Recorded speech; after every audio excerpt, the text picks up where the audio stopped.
기아의 첫 중형 픽업 트럭 타스만에 대한 기대가 정말 뜨거웠었는데요. 그런데 최근 아주 충격적인 소식이 들려왔습니다.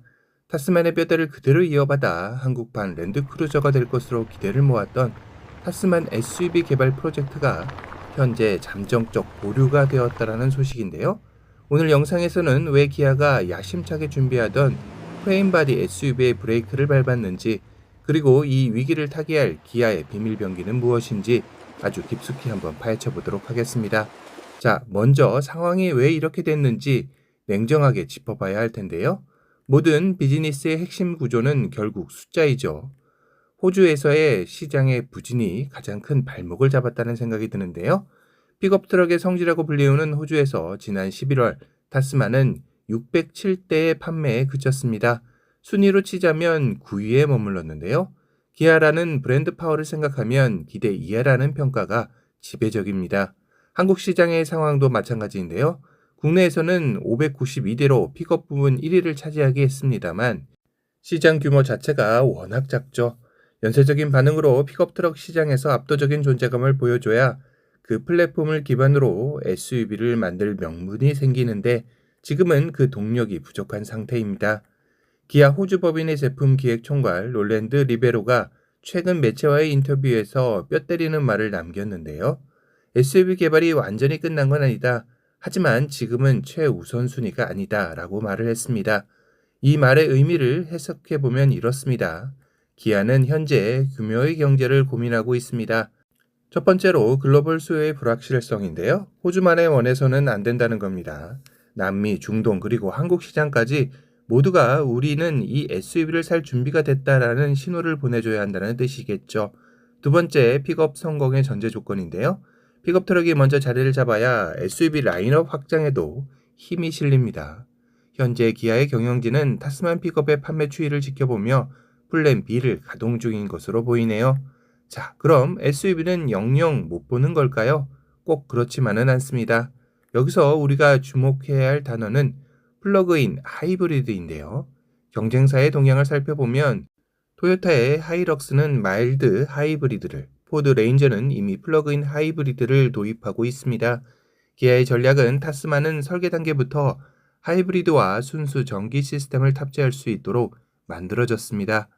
왜 플러그인 하이브리드인가? 픽업 트럭 사용자들이 가장 걱정하는 게 뭘까요? 바로 연비와 출력입니다. 플러그인 하이브리드는 오프로드에서의 강력한 토크와 도심에서의 경제성을 동시에 잡을 수 있는 최적의 대안이죠. 이 카드가 성공해서 판매량이 반등한다면 SUV 프로젝트도 다시 숨통을 트일 겁니다. 자, 그럼 다시 타스만 SUV가 나온다라는 가정하에 만약 타스만 SUV를 만나게 된다면 어떤 차들과 싸워야 할까요?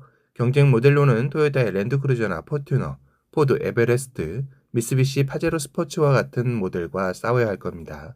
타스만 SUV는 이들과 경쟁하기 위해 3열 시트를 갖춘 가족 친화적인 레이아웃과 기아 특유의 세련된 인테리어, 그리고 압도적인 편의 사양을 무기로 내세울 겁니다.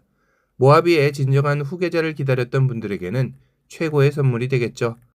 자, 여기서 우리가 가장 궁금해하는 부분인데요. 만약 타스만 SUV가 나온다면 어떤 모습일까요? 최근 공개된 예상도를 바탕으로 디자인 포인트를 세 가지로 한번 압축해 보도록 하겠습니다. 첫 번째, 전면부는 타이거 페이스와 모하비의 향수를 가져오는데요. 웅장한 그릴은 픽업 트럭 모델이 다소 파격적이고 실험적인 전면부를 가졌다면 SUV 버전은 좀 더 대중적이고 위험 있는 정통 SUV의 마스크를 쓸 듯합니다. 모하비의 유전자인데요. 넓게 펼쳐진 라디에이터 그릴과 수직형 시그니처 라이팅이 조화를 이루는데 이는 과거 기아의 플래그십 SUV였던 모하비의 강인한 인상을 현대적으로 재해석한 느낌을 줍니다.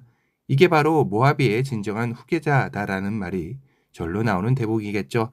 측면부 역시 길어진 휠 베이스와 바디로 픽업의 적재함 대신 승객을 끝까지 밀어 넣으면서 2열과 3열 공간이 비약적으로 늘어났는데요. 박스형 디자인은 최근 유행하는 도시명 SUV의 매끈한 라인 대신 오프로드의 특유의 각진, 박시한 스타일을 유지했습니다. 덕분에 3열 헤드룸까지 충분히 확보된 준대형 SUV의 포스를 보여주네요. 휠하우스의 클리닝은 타스만 픽업 트럭의 독특한 팬더 디자인을 SUV에 맞게 다듬어 훨씬 더 일체감 있고 단단한 근육질 몸매를 완성해냈습니다. 후면부 역시 가족을 위한 오프로더라는 생각이 드는데요. 가족 친화적 레이아웃으로 7인승 혹은 8인승 구조로 설계되어 랜드크루저나 포드 에베레스트와 정면 대결을 펼치게 됩니다. 프리미엄 인테리어 역시 타스만 픽업에는 극찬받았던 12.3인치 파노라믹 디스플레이와 실내 콘솔 테이블 등이 그대로 적용되어 투박한 외관과 달리 실내는 최고급 세단 못지않은 편의성을 제공할 것으로 보이네요.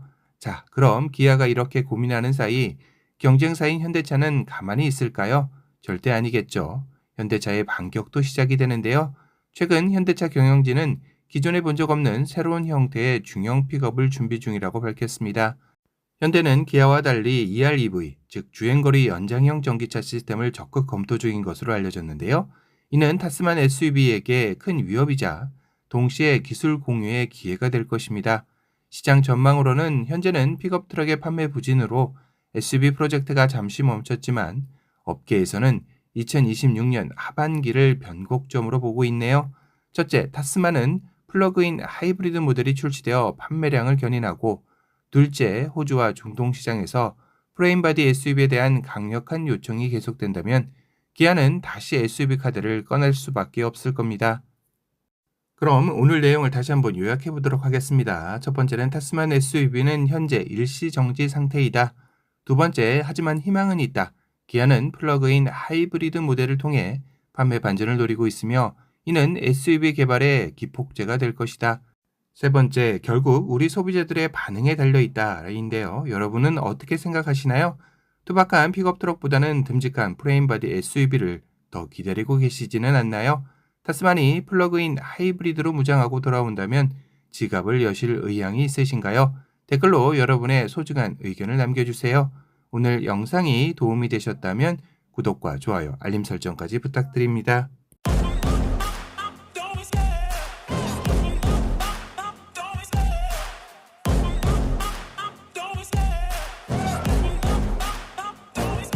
I love the chase and the hunt, and I set the pace when I'm running. I always take what I want and I always give it 100. Don't need a bank, no I'm funded. Play the game like it's nothing. I'm always thankful for something. Don't take for granted, stay humble. Now wake up! It's time to look at the enemy. Look in the mirror if he is no friend to me. It's not working out, maybe it's the chemistry. It's time to break up, so